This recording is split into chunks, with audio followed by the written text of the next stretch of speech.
कैसे हैं आप लोग। उम्मीद करते अच्छे होंगे। सबसे पहले आपको दिवाली की हार्दिक शुभकामनाएं। आज हम लोग कल जो भी टॉपिक पढ़े थे, क्या पढ़े थे, संरेख बिंदु और बिंदुगामी रेखाएं, उससे रिलेटेड कुछ क्वेश्चन देखेंगे। फिर पूरे ज्यामितीय अवधारणाओं से मिसलिनियस क्वेश्चन यानी दक्षता अभ्यास करेंगे और ये चैप्टर हमारा समाप्त हो जाएगा। तो आइए देखते हैं, यहाँ मैंने कुछ क्वेश्चन लिखा है, उनको देखते हैं, पढ़ते हैं और सीखने का प्रयास करते हैं। सबसे पहले एक बात जानिए, मैंने वहाँ पर इसके पिछले वीडियो में थोड़ी सी चीज़ गलत बता दी थी, या यूँ कहें कि थोड़ा सा मिस्टेक हो गया था। तो उसमें इस तरीके का एक बेलनाकार सिलेंडर था। उस सिलेंडर में उन्होंने पूछा था कि इसमें कितने वक्र तल और कितने समतल होंगे, और ये भरतू था। तो ये मान लीजिए आपका एक बेलनाकार सिलेंडर का ही काम कर रहा है। तो अगर आप इसमें देखेंगे तो आप पाएंगे कि इसमें दो समतल हैं, क्योंकि दो तल सपाट है ना, जाहिर सी बात है। लेकिन जो अगर वक्र की बात करें, वक्र तल तो एक ही है, क्योंकि एक ही जगह से घुमा हुआ है ना, बस ये ठीक है। तो इसमें वक्र तल एक है, जबकि मैंने वहां पर दो बता दिए। तो एक बात ये ध्यान रखिएगा, इसमें केवल एक ही वक्र तल है, ठीक है, एक ही वक्र तल है, एक ही तरह से ये घुमा हुआ है, ठीक है। अब नेक्स्ट देखिए इस क्वेश्चन को। अपनी अभ्यास पुस्तिका में एक रेखा खींचिए और अंग्रेजी वर्णमाला के एक छोटे अक्षर का प्रयोग करके उसका नाम लिखिए, ठीक है। आपको एक रेखा खींचनी है, तो जाहिर सी बात आप रेखा खींच सकते हो। रेखा कैसे खींचोगे आप?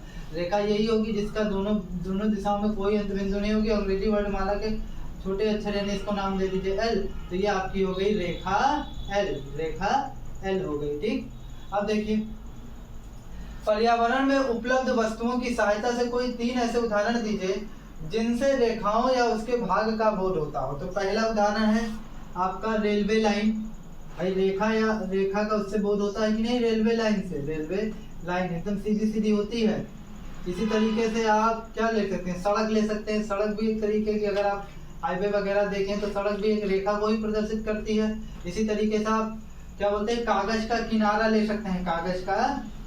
कागज का किनारा ले सकते हैं। कागज का किनारा अगर देखेंगे आप तो एकदम शार्प और सीधा होता है, तो वो भी एक रेखा को प्रदर्शित करता है। इसी तरह आप एक धागा ले सकते हैं। एक धागा का टुकड़ा ले लीजिए तो वो रेखाखंड को प्रदर्शित करेगा। तो उसमें हमसे बोला कि यह रेखा को प्रदर्शित करे या रेखा के एक भाग को प्रदर्शित करे। तो आपका सेकंड नंबर क्वेश्चन हो गया। अब देखिए, रेखा किरण में अंतर चित्र खींच कर स्पष्ट कीजिए। तो पहली बात आप एक चीज जानते हैं, ये आपका फर्स्ट नंबर था, ये आपका सेकंड नंबर था।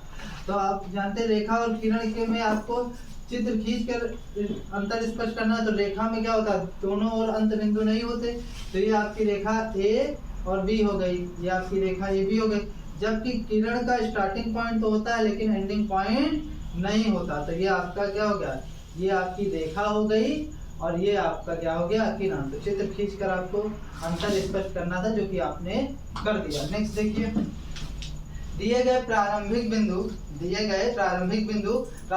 को ही हम लोग निगमन बिंदु से जानते हैं। निगमन बिंदु ए और एक अन्य बिंदु बी से होकर जाती हुई एक किरण खींचिए।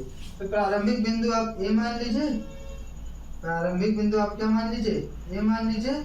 और फिर क्या करना है, प्रारंभिक या निगमन बिंदु और एक अन्य बिंदु बी। तो एक अन्य बिंदु आप बी ले लीजिए यहाँ इस किरण पर। तो एक अन्य बिंदु आप बी ले लिए, जाते हुए एक किरण खींचिए। तो जाहिर सी बात ये हो गया। आई होप आपको समझ में आया होगा। अब आइए एक मिसलिनियस एक्सरसाइज करते हैं। आइए अब हम लोग इससे रिलेटेड कुछ मिसलिनियस एक्सरसाइज करते हैं, जिसे दक्षता अभ्यास बोलते हैं। तो देखिए, पहला नंबर, 3 संरेख बिंदुओं से होकर जाती हुई कितनी रेखाएं खींची जा सकती हैं? जरा समझने का प्रयास कीजिएगा भैया।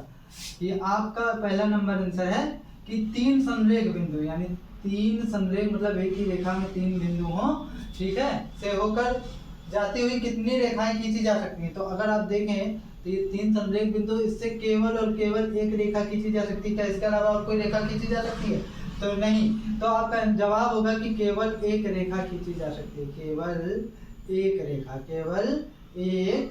रेखा।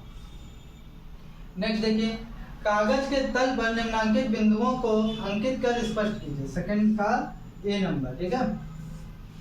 एक बिंदु से कितनी रेखाएं खींची जा सकती हैं? आपको मैंने पीछे ही बताया था कि एक बिंदु से अनंत रेखाएं खींची जा सकती हैं। मान लीजिए बिंदु यहाँ पर है, एक रेखा ये, एक रेखा ये, और एक रेखा ये, और फिर एक रेखा ये। ऐसे आप कितनी भी रेखाएं बना सकते हैं। तो एक बिंदु से कितनी रेखाएं जा सकती हैं? अनंत रेखाएं। कितनी रेखाएं? अनंत रेखाएं, या असंख्य रेखाएं भी बोल सकते हैं इनको।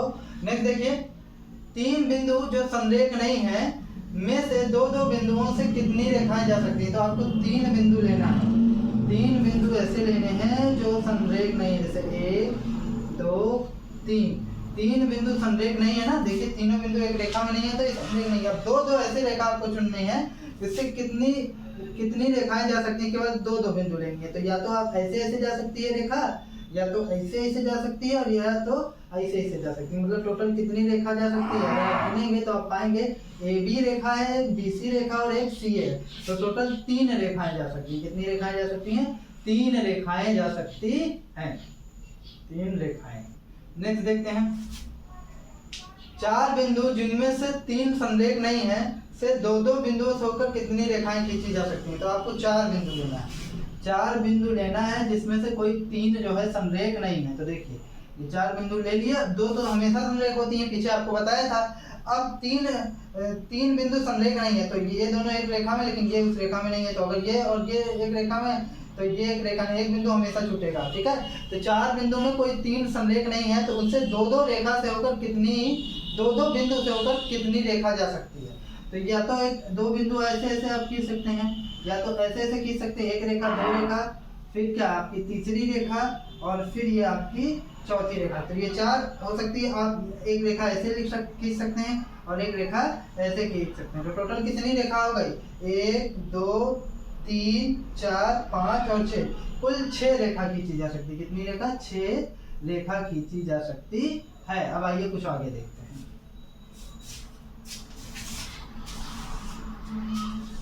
आइए अब हम लोग दूसरे का ई नंबर क्वेश्चन देखते हैं, ये वाला, कि 5 बिंदु जिनमें से कोई 3 संरेख नहीं है में से दो दो बिंदुओं से कितनी रेखाएं खींची जा सकती है। मतलब पहले भैया समझिए, आपको 5 बिंदु लेना है, 1 2 3 4, और ये मान लेते हैं यहाँ पर ले लेते हैं 5। तो ये 5 बिंदु आप ले लिए। अब इसमें से देखिए कोई 3 संरेख नहीं है, 3 संरेख नहीं मतलब कोई 3 एक रेखा में नहीं है, तो इनसे कितनी रेखा खींची जा सकती है। एक रेखा ये, फिर एक रेखा ये, 2 रेखा हो गई, और फिर एक रेखा ये, 3 रेखा हो गई, फिर एक रेखा ये, 4 रेखा हो गई, और फिर एक रेखा ये 5 हो गई, ठीक है। अब इसको मिला दीजिए, एक रेखा ये 6, फिर इसको मिला दीजिए 7, फिर आप क्या करिए, इसको मिला लीजिए 8, और फिर आप किसको मिला सकते हैं, और क्या, और कौन सी मिलेगी, इसको मिला दीजिए 9, और फिर एक रेखा मिलेगी ये और ये वाली।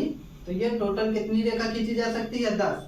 इसके अलावा आप बताइए क्या और कोई रेखा खींची जा सकती है, और कोई रेखा खींची नहीं जा सकती। मतलब अगर आप 5 बिंदु इस प्रकार ले लें कि इसमें कोई 3 संरेख ना हो, तो उससे टोटल कितनी रेखाएं खींची जा सकती हैं, 10 रेखाएं। कितनी रेखाएं, 10 रेखाएं, ठीक है।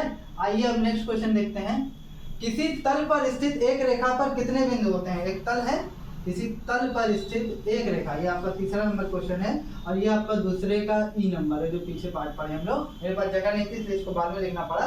तो देखिए, किसी तल पर स्थित एक रेखा पर कितने बिंदु होते हैं। जो रेखा होता है वो छोटे छोटे बिंदुओं का क्या होता है, समूह ही तो होता है। तो कितने बिंदु हैं, क्या आप इनको गिन सकते हैं, नहीं गिन पाएंगे। तो कितना होता है बिंदु, अनंत होते हैं। कितने होते हैं, अनंत, ठीक है, या असंख्य भी बोल सकते हैं इसको। अब देखिए, स्तंभ ए एवं बी में सही जोड़े का मिलान कीजिए। स्तंभ ए में आपको किरण रेखा रेखाखंड दिया और बगल में उसका सिंबल दिया है, तो आपको बताना है कि कौन सा किसका सिंबल है। तो किरण का भैया हम लोग जानते हैं कि स्टार्टिंग पॉइंट होता है लेकिन एंडिंग पॉइंट नहीं होता, और इसको इस तरीके से रिप्रेजेंट करते हैं। तो ये हो गया आपका। रेखा का क्या होता है, ना तो स्टार्टिंग पॉइंट होता है ना ही तो एंडिंग पॉइंट होता है, तो इसको इस तरीके से रिप्रेजेंट करते हैं। और रेखाखंड में क्या होता है, दोनों ओर एंडिंग पॉइंट होता है, इसलिए इसको इस तरीके से रिप्रेजेंट करते हैं। आइए अब और कुछ क्वेश्चन देखते हैं। तो आइए अब हम लोग 5वां और 6वां 2 लास्ट क्वेश्चन देखते हैं कि क्या है करना है इसमें। दी गई आकृतियों में रेखाओं के नाम लिखिए। तो आपको जो ये आकृति दी गई है इसमें रेखा के नाम लिखने हैं। तो कौन कौन सी रेखा है, तो सबसे पहले ए से शुरुआत करते हैं। तो इसमें रेखा ए बी है, ए बी ऊपर ऐसे हम चिन्ह बना लेते हैं, ये रेखा को प्रदर्शित करता है। और कौन सी रेखा, ए डी रेखा है, ए डी। फिर आप क्या लिख सकते हैं, बी सी ले सकते हैं, बी सी रेखा। और फिर आप क्या ले सकते हैं, बी ए रेखा। और कोई रेखा हो सकता है क्या आप सी डी रेखा कह सकते हैं, सी डी रेखा। तो आप सी डी रेखा ले सकते हैं।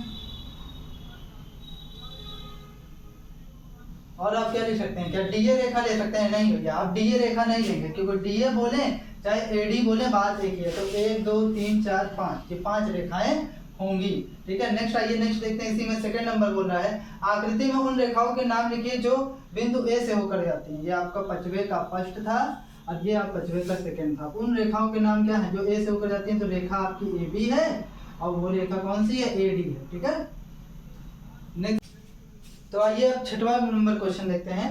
निम्नांकित आकृति में एक बिंदुगामी रेखा है और उसके संगमन बिंदु लिखिए। तो बिंदुगामी रेखाएं क्या होती हैं कि अगर 3 या 3 से अधिक रेखाओं का एक उभयनिष्ठ बिंदु होता है, मतलब उनका एक उभयनिष्ठ बिंदु मतलब 3 रेखाएं गुजरे या 3 से ज्यादा भी गुजर सकती हैं, और 3 रेखाएं तीनों एक दूसरे को एक कॉमन पॉइंट पर, ये तो मेरे पास 2 हाथ हैं, मान लेते हैं मार्कर भी क्या हो, 3 रेखाएं एक दूसरे को ऐसा मिले कि उनका एक कॉमन पॉइंट हो, और वो जो कॉमन पॉइंट होगा वो उसको हम लोग संगमन बिंदु कहेंगे, और उन तीनों रेखाओं को हम लोग बिंदुगामी रेखाएं क्या कहेंगे? बिंदुगामी रेखाएं कहेंगे। तो अब देखिए इसमें अगर आप ध्यान दें तो ए पॉइंट जो है आपका, ए पॉइंट से 3 रेखाएं निकल रही है, एक एन निकल रही है, एक क्यू निकल रही है और एक एल निकल रही है। तो आपका क्या होगा? बिंदुगामी रेखाएं, बिंदुगामी रेखाएं, बिंदुगामी रेखाएं कौन कौन सी हैं? बिंदुगामी रेखाएं अगर ध्यान दें आप तो बिंदुगामी रेखाएं कौन कौन सी हैं आपकी? बिंदुगामी रेखाएं आपकी एन है, क्यू है, बिंदुगामी रेखाएं एन क्यू तथा एल है। क्या है? एल है। और इनका संगमन बिंदु आपको बताना है, तो संगमन बिंदु, संगमन बिंदु, संगमन बिंदु क्या है इसका? संगमन बिंदु ए है। तो आप प्रयागराज में जानते हैं कि संगम नदी पड़ती है ना, वो 3 नदियों का मेल होता है, इसीलिए उसको संगम बोला जाता है। क्या बोला जाता है? संगम। शायद संगमन बिंदु इसीलिए लिया गया क्योंकि 3 या 3 से अधिक रेखा जहाँ एक बिंदु जिस बिंदु पर मिलती है उसको संगमन बिंदु बोलते हैं। नेक्स्ट देखिए, अगर आप यहाँ ध्यान देंगे तो यहाँ पर भी वही केस बन रहा है। ठीक है, यहाँ पर भी वही केस बन रहा है, ध्यान दीजिए। तो आप अगर ध्यान देंगे तो ये रेखा, एक रेखा आपकी P और रेखा आपकी एक M और एक P और एक T एक ही बिंदु से जा रही है। तो आप क्या कहेंगे कि ये आपका क्या है? बिंदुगामी रेखाएं हैं और किसका संगमन बिंदु क्या है? B है। ठीक है, तो नेक्स्ट बिंदुगामी रेखाएं, बिंदुगामी, पीछे मैंने पढ़ाया है बिंदुगामी रेखाएं क्या होती हैं, अच्छे से पढ़ाया उसको। बिंदुगामी रेखाएं कौन कौन सी होंगी? बिंदुगामी रेखाएं, बिंदुगामी रेखाएं आपकी है, पहले तो M है, फिर सेकंड आपका P है तथा क्या है? T है। ठीक है, और संगमन बिंदु इसका क्या है? संगमन बिंदु है B। क्या है? B। जरा समझिए, तो ये 2 केस में तो आपका क्या ये भी आपका बिंदुगामी रेखा है? नहीं, 2 रेखाएं नहीं हो सकती, 3 या 3 से अधिक रेखाओं के लिए बात की जा सकती है। तो यहाँ पर भी नहीं कह सकते और आप यहाँ भी नहीं कह सकते और यहाँ भी नहीं कह सकते, केवल यहाँ और यहाँ कह सकते हैं। इसलिए आपका ये क्या होगा? ये और ये क्या होंगे? संगमन बिंदु होगा। वीडियो अच्छा लगे कमेंट पर लाइक कीजिए। इसी के साथ ये टॉपिक समाप्त होता है।